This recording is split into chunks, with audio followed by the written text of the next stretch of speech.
Hi there! Welcome to Pallet University. I've spent a lot of time playing the new content from the Isle of Armor, trying to come up with new video ideas, and I was really only able to come up with two, so here's one of them. This one is about Urshifu, and how they really screwed up basically everything with that Pokemon. But before we get started, make sure to let me know your thoughts on Urshifu down in the comment section below, and while you're down there, make sure to hit that subscribe button as well. So, I have sort of two problems with Urshifu, the new legendary Pokemon introduced in the Isle of Armor DLC. The first one's pretty minor, so let's start with that one. Basically, it just really bothers me how both the Single Strike form and the Rapid Strike form look exactly the same. When they're in battle, they have different animations and they have different, static poses basically, but in the overworld or in Pokemon Camp, they don't. They look exactly the same. And I thought that as I was walking around with them, because I started a new profile to get the other form that I didn't get in my main profile in the game. And as I was just sort of messing around with it and running around my island, I'm like, isn't that the same? So I put them both in Pokemon Camp, and it is in fact to a T exactly the same. They even walk exactly the same. And to me, just based on some of the people who I know who do martial arts, if you spend so much of your time, basically Urshifu's entire life, dedicated to this one particular style of martial arts, it sort of rubs off on how you carry yourself, on how you, on some of your, mannerisms. But they walk exactly the same, they stand exactly the same, and I just don't think that's really how that would happen. At the very least, I would want some kind of difference in their 3D model. They could have, at least done a different kind of color swap or palette swap or something. But in my opinion, this is just one of sort of the handful of things that Game Freak sort of dropped the ball on with the DLC.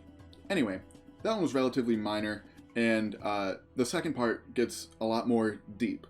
This is actually the longest script that I've written for a video on this channel, so buckle in, because it's going to be a ride. This second problem has two sort of sub-problems. The first one is that Single Strike Urshifu is the wrong type. It should not be Dark type, and I'll explain why later. And the second of the two sort of sub-problems is that there should actually be two more forms of Urshifu as well, in addition to Single Strike and Rapid Strike. And the idea for this sort of came to me as I was going through Urshifu's Pokedex entries, but it wasn't from any of the actual flavor text. I was sort of looking for just any idea on something to make a video about with these Pokemon, because they are sort of the cover legendary for the DLC. But it didn't come from any of the text in the Pokedex, but rather it came from Single Strike Urshifu's animations within the Pokedex. Specifically, this animation. I watched it over and over again, and it looked incredibly familiar. And in fact, I knew exactly where I recognized it from. Another one of my personal favorite franchises, Avatar: The Last Airbender. And now you can probably see where the rest of this video is going. Single Strike Urshifu has almost all of the characteristics that are sort of stereotypical of an Earthbender, and in my mind should be fighting ground instead of fighting dark. And Rapid Strike Urshifu has some characteristics of a Waterbender, which makes sense, but there also should be two additional forms of Urshifu. One that is fighting fire, and one that is fighting, I keep wanting to say air, because that's just instinctual to me when I'm talking about Avatar, but fighting flying. If you're unfamiliar with the show, firstly, get some culture. It's on Netflix right now. Go watch it. They actually just updated it from the original. I think it was originally broadcast in 480p. So I think they sort of upscaled it recently for Netflix. So definitely go watch it. It is arguably one of the best cartoons of all time, especially American cartoons. Secondly, once again, if you're unfamiliar, the world is sort of built around certain individuals who are able to control or bend one of the four traditional elements, which are earth, water, fire, and air. Each type of bending is treated, in-world like a separate martial art, and is actually based on a real martial art here in the real world. I went down the rabbit hole of learning about the lore of each of the four bending disciplines, and now I want to share them with you because I don't want all of that reading to have been for nothing. Let's start with Earthbending, because that's the one that I claim that Single Strike Urshifu should be. But from the Avatar wiki, the Hung Gar style of Kung Fu is the main influence for Earthbending. Both feature heavily rooted stances and strong kicks and punches that evoke the mass and power of the earth. Hung Gar itself parallels animal movement such as Tiger's hard blows and the crane's affinity to landing gracefully on the earth. Concepts such as listening, reacting, balancing attacks and defense, and drawing power from a stable lower body are closely related to Earthbending. While Game Freak didn't really give us much to work with regarding Urshifu's Pokedex and animations, what it did provide fits Earthbending rather well. The main pose that Single Strike Urshifu stands in during battle has a wide, well-rooted stance that is distinctly Earthbender. Earthbending also heavily employs what the show calls neutral jing, or waiting and listening for the right time to strike, then acting decisively with a single powerful blow to defeat an opponent. Based on Single Strike Urshifu's lore and Pokedex entries, this all seems to make sense for this form to be an Earthbender, and therefore should be fighting ground type. Next we'll do the other actual form of Urshifu, Rapid Strike form, which is fighting water. Despite actually being the water type, this form of Urshifu actually has sort of less evidence to support it being based on Waterbending than Single Strike form does for being based on Earthbending. Some parts of its description seems to, fall more in line with Firebending, and some of it also seems to reference Airbending as well, but there's still some evidence for Waterbending. Also from the Avatar wiki, Waterbending is based on the Yang style of Tai Chi, which features slow movements and elegant forms that evoke the feel of flowing water. Like in Tai Chi, a waterbender's main advantage is the ease with which they can control their opponent, not simply harming them. A waterbender can typically find that softness and breathing are more effective for their ability than hard aggression. And from a different spot in the wiki, the fighting style of waterbending is mostly fluid and graceful, acting in concert with the environment. Waterbenders deal with the flow of energy.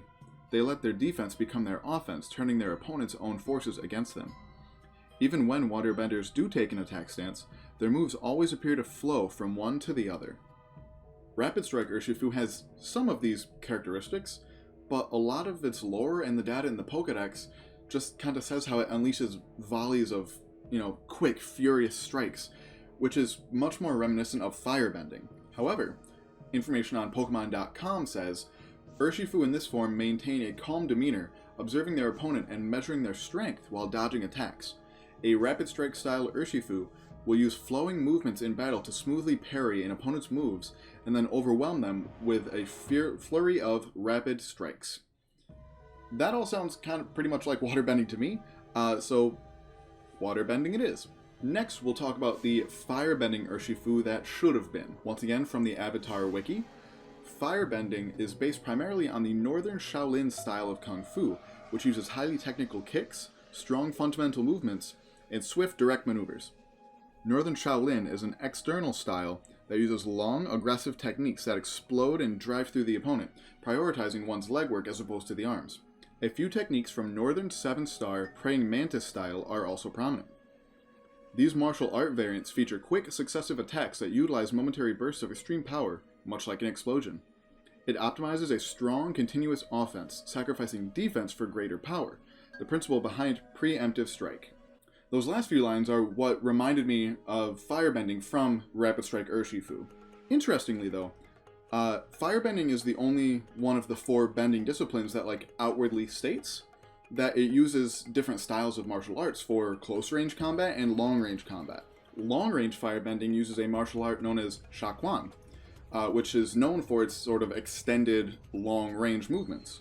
An Urshifu based on Firebending could be called Anger Strike style Urshifu, because Firebending is typically greatly influenced by the user's emotions. It could also be called Mixed Strike style, because of the distinctions in the martial art inspirations for long-range and close-range Firebending. Lastly, we have the Airbending Urshifu that should have been. One more time from the Avatar wiki, Airbending is based on the Baguazhang style of martial arts, also known as circle walking or 8-trigram palm.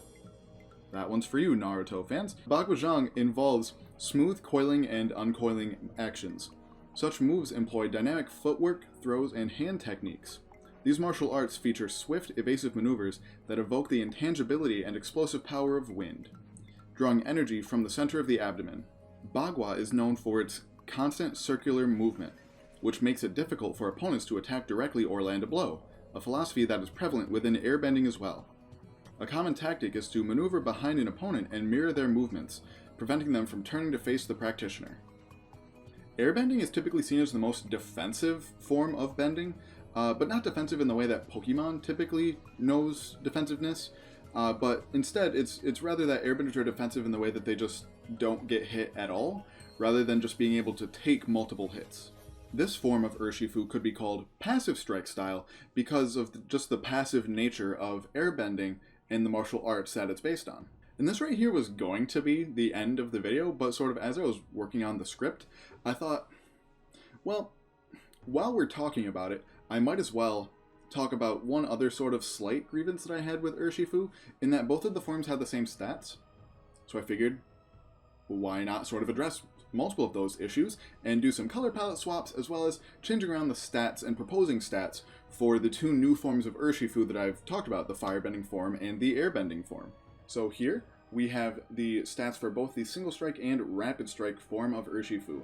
They both have 100 base HP, 130 base attack, 100 base defense, 63 base special attack, 60 base special defense, and 97 base speed. For the sake of consistency, I'm going to keep all of the numbers the same, but just sort of move them around similar to how the evolutions all have the same numbers just in different spots. For the new Single Strike style, which is now fighting ground type, here's the stat spread. Basically all I did was switch the 97 base speed for the 60 base special defense. This is because Earthbenders are typically sturdy and don't easily give up ground once they have it, so they don't need to be fast, they just need to be able to shrug off some hits. Rapid Strike Urshifu could either stay the way it is, like I think that's fine for a Waterbender, but I could also see switching the base 100 defense for the base 60 special defense. Waterbenders typically aren't great at close-up combat, so that makes more sense to me. For the Firebending Mixed Strike style, I switched quite a few stats because I wanted them to be sort of different than the other two forms of Urshifu that we've talked about so far. First, its 130 base attack sort of gets moved to special attack, whereas the 100 base defense gets moved to its attack. So its attack is still good, but its special attack is better, which sort of makes more sense for a Firebender. Lastly, we just sort of switch the 97 base speed and the 100 base HP, because the faster and more offensive a Firebender is, typically the better they are. And that leaves it with 63 base defense and 60 base special defense, which makes sense because, the whole theme of Firebending is, high-powered offense while sacrificing defense. And lastly, we have the passive strike style Urshifu. This fighting flying type needs purely defensive stats, but still a high speed in order to outspeed and evade attacks. Because of that, the 130 base stat goes to speed, the base 100s both go to each of the defenses, and then the base 97 goes to HP, leaving its physical attack at base 60 and its special attack at base 63. So like I said toward the beginning, this has been probably the longest script that I've ever written. I don't know whether it'll be the longest video or not because I haven't edited it yet, obviously. But I know that I had a lot of fun going through both Avatar: The Last Airbender and The Legend of Korra, getting footage for this video, and I just love those shows so much. It was really cool just to go back and, get some of, rewatch some of the best bending fights that are in the show. But did you grow up watching Avatar: The Last Airbender like I did, or did you sort of come into it when they put it on Netflix? Have you seen the sequel series, Legend of Korra, yet? If not, kind of controversial. I personally really, really liked it, but I understand not everyone does. Let me know your thoughts on that down in the comment section below, as well as just on this general video. Make sure to follow me on Twitter at Pallet_U to keep up on all things Pokemon science. And as always, there's a time and place for everything.